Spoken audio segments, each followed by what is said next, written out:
মহারাজ, বলো দুধ বলো। নবাব বাহাদুর একটি পত্র পাঠিয়েছেন। আমাকে বলেছেন এই পত্র আপনাকে দিতে এবং আপনাকে এক্ষুনি তার উত্তর দিতে হবে, আর সেই উত্তর নিয়ে আমাকে এক্ষুনি যেতে হবে। বেশ বেশ, তোমার পত্র মন্ত্রীকে দাও। মন্ত্রী, পত্র পড়ে শোনাও।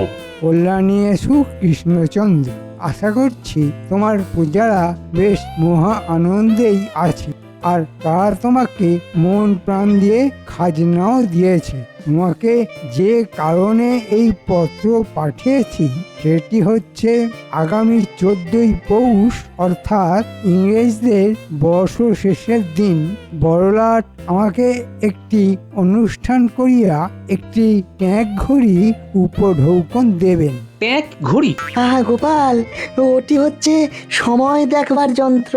নবাব বলেছেন এরপর ইংল্যান্ড থেকে একটি বিদেশি সোনার বড় ঘড়ি জাহাজে করে এসেছে। হ্যাঁ, সোনার ঘড়ি? কি হলো মন্ত্রী, কি ভাবছো?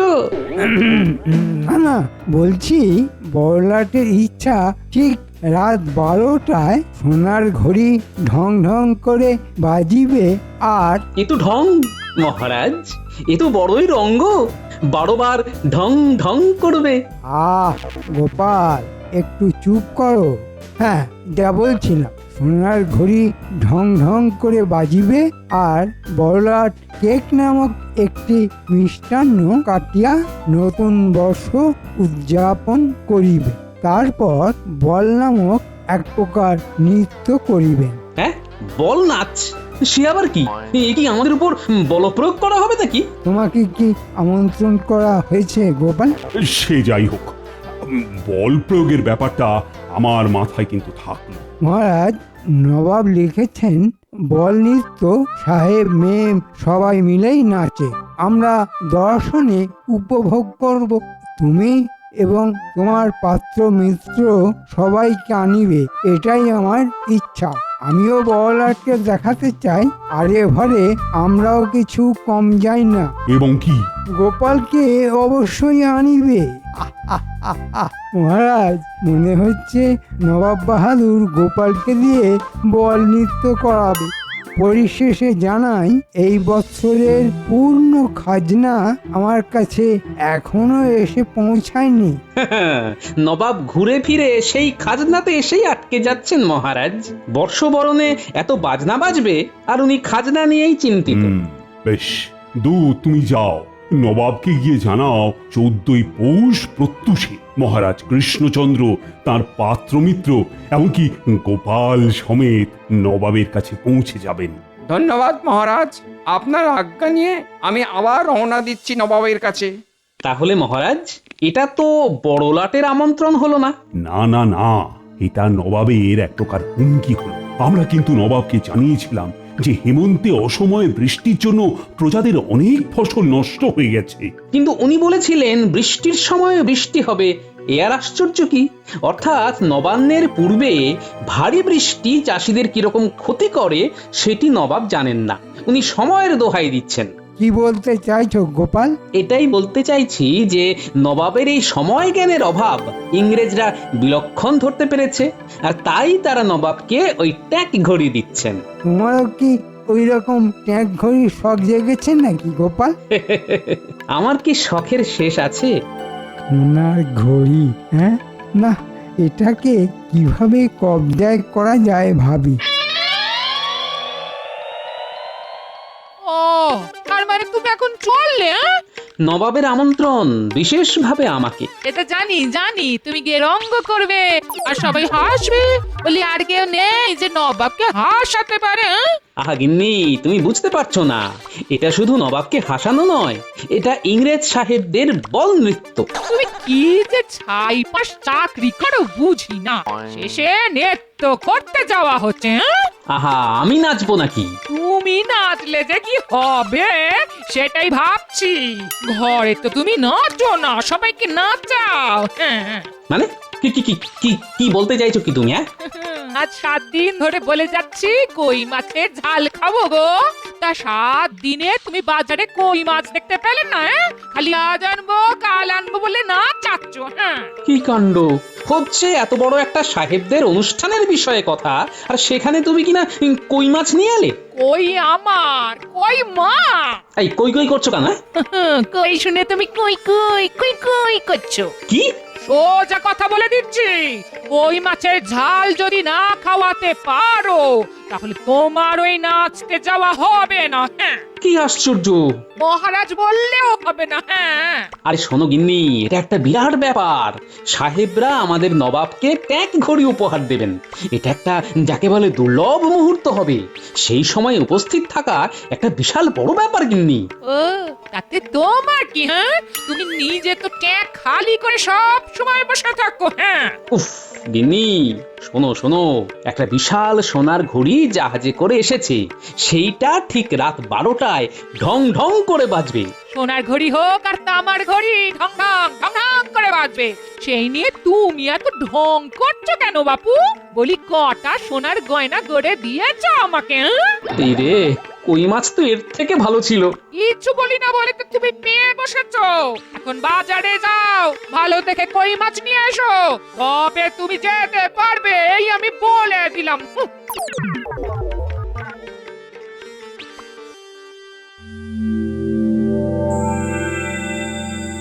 সোনার ঘড়ি, হ্যাঁ? তা সোনার ঘড়িতে কতটা সোনা থাকে? খাঁটি বিদেশি সোনা। একবার হাতাতে পারলে সারা জীবন পায়ের ওপর পা তুলে তুমি নিজের মনে বিড়বিড় করছো কেন আর হাসছো? বুঝলে গেনে, খুব ভালো সময় আসছে। কি চাও তুমি? কত সোনার গয়না চাও? সব পাবে, সব পাবে। সে তো না হয় বুঝলাম, কিন্তু তুমি এত সোনা পাবে কোথা থেকে? গেনে, সব কিছু তোমার না জানলেও চলবে, তবে এটুকু জেনে রাখো, খুব শিগগিরই দিন বদল হবে। এমনকি আমি রাজা। কি বলছো তুমি? আমি তোমার কথার কোনো মানে বুঝতে পারছি না। দেখো, তুমি কিছু মতলব করছো না তো, আমাদের যেন কোনো বিপদ না হয়। কি বলছো তুমি? আমাদের কোন বিপদ? কিচ্ছু নেই। যা হবে সেটা আমাদের খুব ভালোই হবে। না, আমাকে এক্ষুনি একবার যেতে হচ্ছে। সে কি, অনেক রাত হয়ে গেছে তো।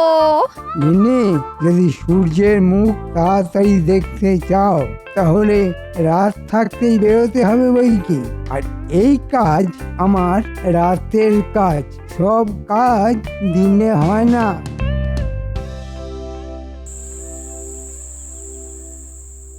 বলি বলি তুমি কি পেয়েছো শুনি এই শীতের রাতে? তোরঙ্গতে কি ভরছো? হ্যাঁ, এই দেখো, আরে আমি কদিন থাকবো তার তো কোনো ঠিক নেই। নতুন পোশাক, তারপর ওই গরম চাদর টাদর কিছু নিতে হবে তো নাকি? তোমার নতুন পোশাক? হ্যাঁ? শেষ কবে কিনেছিলে মনে আছে? হ্যাঁ? গিন্নি চুপ করো তো, তুমি যাও গিয়ে ঘুমো। তোমার তোরঙ্গের এই ক্যাচ ক্যাচানি শব্দে ঘুম ভেঙে গেল। নিজেও সব লন্ড ভন্ড করছো, আর আমারও রাতের ঘুমের তো ভারপা করছো। হ্যাঁ, যাও সরো তো এখান থেকে, আমি গুছিয়ে দেবো। উফ, না না, মনে হচ্ছে পেটে খাবার ঠিক হজম হয়নি। কই মাছের ঝাল তো না, যেন লঙ্কা বাটা জিভে ডলে দিয়েছে কেউ। বাধ্য হয়ে আমাকে হাঁড়ি থেকে গুড় নিয়ে খেতে হলো। কাণ্ডু, বলি ছোটবেলার অভ্যেস তোমার আর গেল না দেখছি। আমি একটু হেঁটে আসি, বুঝলে? ভালো করে গায়ে আলোয়ান জড়িয়ে নাও, বলি বাইরে পৌষের শীত, সেই খেয়াল রেখো। হ্যাঁ, না, পেট বেশ গরম হয়েছে মনে হচ্ছে, সেই কারণে একেবারে ঠান্ডা লাগছে না, ঘুমটাও আসছে না। না, কাল একবার কবিরাজের থেকে পাঁচন খেতে হবে দেখছি। এত রাতে কে? যেই হয়ে থাক, তারও আমার মতো পেট গরম হয়েছে বলে তো মনে হচ্ছে না। এগিয়ে দেখি তো। তাড়াতাড়ি পৌঁছতে হবে। মন্ত্রী নিশ্চয়ই কোনো কুমতলবে এসেছে। ও বাবা, আবার শীষ দিচ্ছে। বলুন মন্ত্রী মশাই। বড় কাজ আছে, কোথায়? এখানে না, মুর্শিদাবাদে। ও বাবা, তোরা এখনই মুর্শিদাবাদে রওনা হয়ে যা। ছদ্মবেশে থাকবি, বণিকের ছদ্মবেশে। ওখানে তোদের সব কাজ আমি বুঝিয়ে দেব। কিন্তু আমরা কি পাবো? তোরা যা পাবি তা কল্পনাও করতে পারছিস না। শুধু বলছি, এ কাজ ঠিক মতো হলে নবাব আর রাজার নাক কাটা যাবে। তোরা অনেক সোনা পাবি, আর আমি নিজেই রাজা হয়ে যাবো। হ্যাঁ, বেশ, যা হবার তাহলে নবাবের ওখানেই হবে। নাক কাটা যাবে বলছে, মানে সাহেবদের অনুষ্ঠানের মধ্যেই কিছু একটা হবে। মন্ত্রী, আমি থাকতে তুমি কিছুই করতে পারবে না বাবা। হুজুর, মহারাজ কৃষ্ণচন্দ্র তার মন্ত্রী পাত্রমিত্র সমেত এবং গোপাল ভাঁড়কে নিয়ে দরবারে আসবার জন্য প্রস্তুত। আস্তে আজ্ঞা হোক। সুস্বাগতম। তোমরা সকলে এসেছো বলে আমি খুশি হয়েছি। কৃষ্ণচন্দ্র, তুমি আমার এখানে অতিথি। কোনো ভুল ত্রুটি হলে মার্জনা করো। নবাবের অতিথি নিবাসে আমরা সকলেই খুব ভালো আছি। নবাবকে ধন্যবাদ, ধন্যবাদ। এই যে গোপাল, তোমাকে তো আর আমার দরবারে পেলাম না, তাও এরকম উপলক্ষে তোমাকে দেখলাম। আমরা তো সবাই এসেছি। সে তো দেখতেই পাচ্ছি। চলো চলো কৃষ্ণচন্দ্র, আমরা সাহেবদের বড় ঘরে যাই। ওইখানে এখন সোনার ঘড়ির উদ্বোধন হবে। চলো।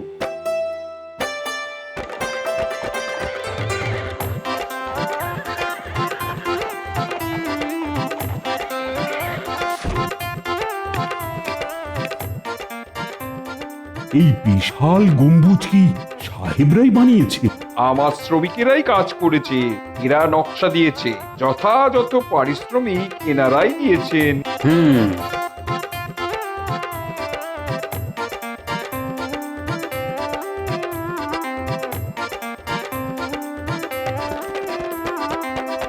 তোমরা আসাতে আমি খুব খুশি হইয়াছি।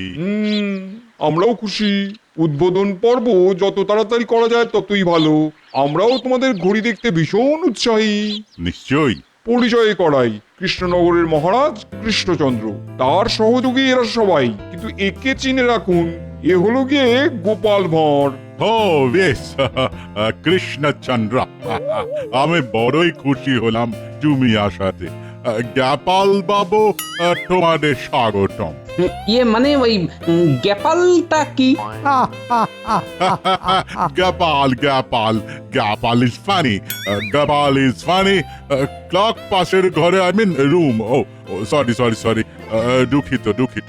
ক্লক মানে তোমাদের গড়ি গড়ি। ও বেশ বেশ। মহারাজ, ঘড়ি আছে পাশের ঘরে।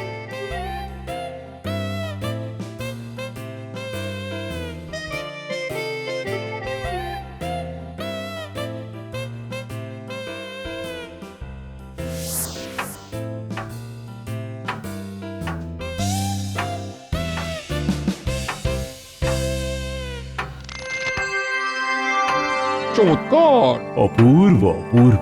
অসাধারণ। লাজবাব! আজ রাতেই এই ঘড়িতে 12টা বাজবার আগেই ঘড়ির 12টা বেজে যাবে। আজ সন্ধ্যা থেকে আমাদের উৎসব চলিবে। রাত 12টা বাজিলে এই গড়ি জানাবে, আর তখন কেক কাটা হইবে। মহারাজ, নবাব বাহাদুর, এটা খুব সুন্দর জায়গা। আপনারা সবাই যান, আমি একটু বেড়ানোর অনুমতি চাইছি। বেশ বেশ বেশ, তুমি যাও, ঘুরে দেখো।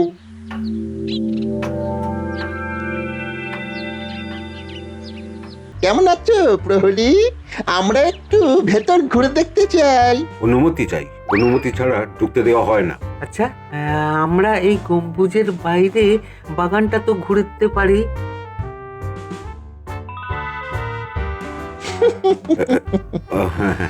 যাও যাও যাও, জলদি জলদি ঘুরে নাও, বিকালের মধ্যে সব চলে আসবে। যাও যাও।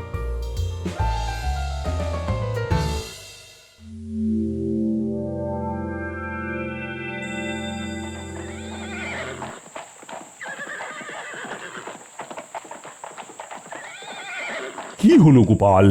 মহারাজ, নবাব বাহাদুর, আপনারা ভিতরে যান, আমি আসছি। ঠিক আছে ঠিক আছে, তুমি কিন্তু বড্ড ছটফটে হয়ে গেছো গোপাল। গোপাল শয়তানটা কিছু আন্দাজ করেছে কিনা কি জানে।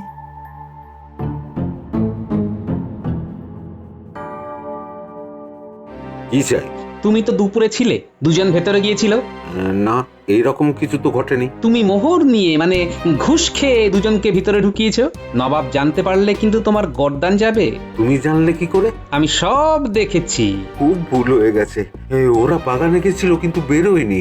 মানে ওই চলে যাবার কথা ছিল, কিন্তু ওদের বেরোতে দেখা যায়নি। আমরাও ওদের খুঁজে পাইনি। সতর্ক থাকবে, বড় কোনো চুরি বা ডাকাতি হতে পারে কিন্তু। হ্যাঁ, এখন আমাদের বড় লাট নবাবকে ট্যাগ গড়ি উপহার দিবেন। খুব খুব সুন্দর হয়েছে নবাব। তাহলে এখন কটা বাজে? এখন 10টা বাজে, তোমরা খেয়ে নাও। না জানি কি সাহিবি খানা জুটবে। গোপাল আস্তে, কি যে বলো না। আরে এই মন্ত্রী মশাই যে, মন্ত্রী মশাই আর সময় নেই, ঘড়ির সবটাই সোনা, যা নিতে পারবো তাই লাভ। আমরা আগে পেন্ডুলাম গোলার চেষ্টা করছি, আপনি আসুন।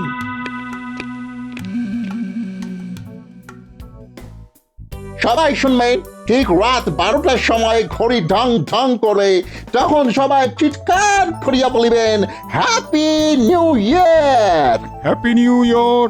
ঠিক আছে, এতে ওই নতুন বছর শুরু হবে, তাই তো? হ্যাঁ, আচ্ছা কৃষ্ণচন্দ্র, গোপাল কই? আমার মনে হচ্ছে গোপাল নাচ করবার ভয়ে পালিয়েছে। মন্ত্রী, আমি তোমার রাজাকে প্রশ্ন করছি, তুমি বেশি বাচাল হইও না, কপালে অনেক দুঃখ আছে কিন্তু। মন্ত্রী তুমি চুপ করো। যথা আজ্ঞা মহারাজ।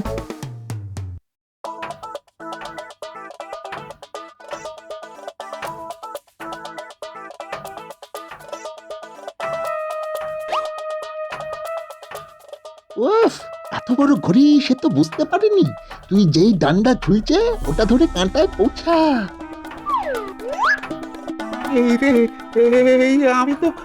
আমি তো দুলেই যাচ্ছি। কোনো রকমে ওঠ, কাঁটা দুটো খোল আগে। আরে আমি একা কি করে পারবো?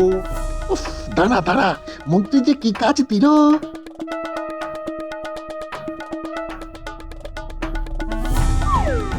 বাস, সোনার কাঁটা।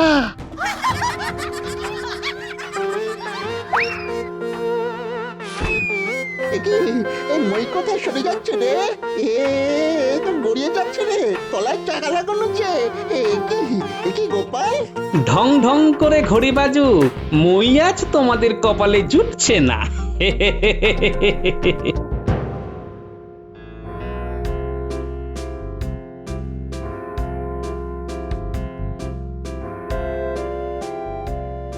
ও মাই গড, ক্লক এরকম বাজছে কেন? কি ব্যাপার লাট সাহেব, আমার ঘড়িতে তো 12টা বাজেনি, তাহলে ওখানে 12টা বাজছে কি করে? How is it possible? জেনে বুঝে খারাপ ঘড়ি আমাকে দিয়েছো, নবাবকে অপমান করেছো, এর ফল কিন্তু ভালো হবে না। No, no, no. Oh, no, নবাব বাহাদুর, তোমার ঘড়ি একদম ঠিক আছে। তাহলে কি তোমার জাহাজে করে নিয়ে আসা সোনার ঘড়ি বিগড়ে গেল?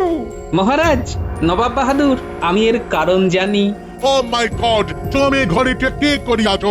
তুমি কি জানো ওখানে এমনি যাওয়া যাবে না রাত 12টা পর্যন্ত, যতক্ষণ না ঘড়ি বাজিবে? তুমি চুপ করো লাট সাহেব। গোপাল, কি হয়েছে বলো। ওই বড় ঘড়িতে বটা ঘটা নামে দুটো ভূত ঢুকেছে সোনার ঘড়ি থেকে সোনা চুরি করবার জন্য। গোপাল, তুমি যখন জানো তাহলে বলনি কেন? একটু মজা হলো আর কি। আমি জানি যে ওরা পালাতে পারবে না, দুজনেই এখন পেন্ডুলাম ধরে ঝুলছে। হ্যাঁ, বলো কি গোপাল? মহারাজ, নবাব বাহাদুর, লাট সাহেব, আমি একটা ছোট্ট কাজ করেছি। ওরা একটা মই নিয়ে ওই ঘড়ির পেন্ডুলামে পৌঁছেছিল, আমি সেই মই সরিয়ে নিয়েছি।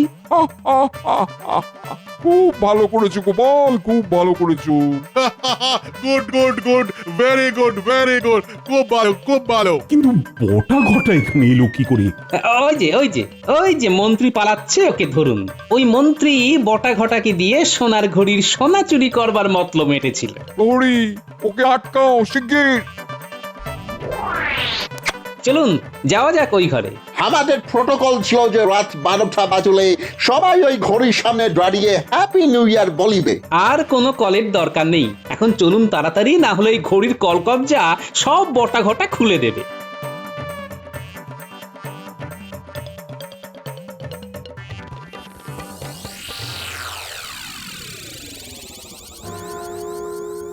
মাই গড! এ কি, এ তো মনে হচ্ছে ভেঙে পড়বে। হ্যাঁ তাই। সবাই সরে যান, সবাই সরে যান।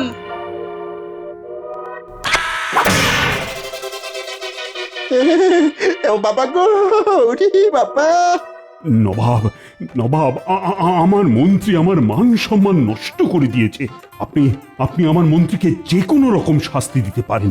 আমিও এখানে আমন্ত্রিত, তাও বড়লাট কি বলে শুনি। আমি কি বলিব? আমরা সবাই মিলে গোপালকে পুরস্কার দেব। গোপাল, তুমি আমার থেকে পুরস্কার পাবে, কিন্তু তার আগে আমি আমি ঠিক বুঝতে পারিনি, এসব গোপাল মিথ্যে বলছে। মন্ত্রী মশাই, আপনার জন্য আমাদের এই অবস্থা। ওই পেন্ডুলাম যেমন ঝুলছিল, তেমনি মন্ত্রীকেও পেন্ডুলামের মতন ঝুলিয়ে দেওয়া হোক। ওরে বাবা রে, আমার কি হবে? 12টা বাজলে তবে ছাড়া পাবে। আমরা এখানেই সবাই হ্যাপি নিউ ইয়ার বলবো। ওরে বাবা রে, মহারাজ মহারাজ আমাকে বাঁচান মহারাজ, আমার নিউ ইয়ার তো শেষ হয়ে গেল মহারাজ। এইভাবে দুললে কি ম্যাড হয়ে যাবে মহারাজ? কৃষ্ণচন্দ্র, ভাগ্যিস গোপাল ছিল, তাই তোমার আর আমার দুজনেরই মুখ রক্ষে হয়েছে।